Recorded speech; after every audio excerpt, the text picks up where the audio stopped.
പ്രിയപ്പെട്ടവരെ, ഇന്ത്യയിൽ 140 കോടി ജനമുണ്ട്. 140 കോടി ജനം. ഈ 140 കോടി ജനത്തിൽ 2.5% മാത്രമാണ് സുവിശേഷം കേട്ടിട്ടുള്ളത്. ഇനിയും സുവിശേഷം കേൾക്കാത്ത എത്രയോ പേരുണ്ട്. അവർക്ക് സുവിശേഷം എത്തിച്ചു കൊടുക്കണം. നിങ്ങളൊരു കപ്പുച്ചീനോ കുടിക്കുന്ന പൈസ ഉണ്ടെങ്കിൽ പാവപ്പെട്ട ഇന്ത്യയിലെ വിശ്വാസികൾക്കൊരു ബൈബിൾ വാങ്ങിച്ചു കൊടുക്കണം. നിങ്ങളുടെ ഒരു കപ്പുച്ചീനോ നിങ്ങൾ വേണ്ടെന്ന് വെച്ചാൽ ഒരു മിഷണറിക്ക് ഒരു ബൈബിൾ വാങ്ങിച്ചു കൊടുക്കാം. ഒരു ബൈബിള് നിങ്ങളൊരു കുടുംബത്തിന് കൊടുത്താൽ ഒരു തലമുറയാണ് രക്ഷിക്കപ്പെടുന്നത്, ഒരു കുടുംബമാണ് രക്ഷിക്കപ്പെടുന്നത്. ഈ ലോകത്തിൽ മറ്റെന്ത് ദാനം ചെയ്യുന്നതിനേക്കാൾ വലുതാണ് നമ്മൾ ദൈവവചനം ദാനം ചെയ്യുന്നത്. കാരണം അത് രക്ഷയുടെ സന്ദേശമാണ്. ആ രക്ഷയുടെ സന്ദേശം ഒരു കുടുംബത്തെ രക്ഷിക്കും.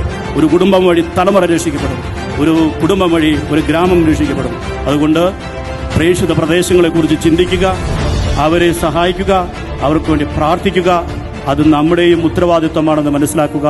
ഇതൊക്കെ നമ്മുടെ ഓരോരുത്തരുടെയും കടമയാണ്.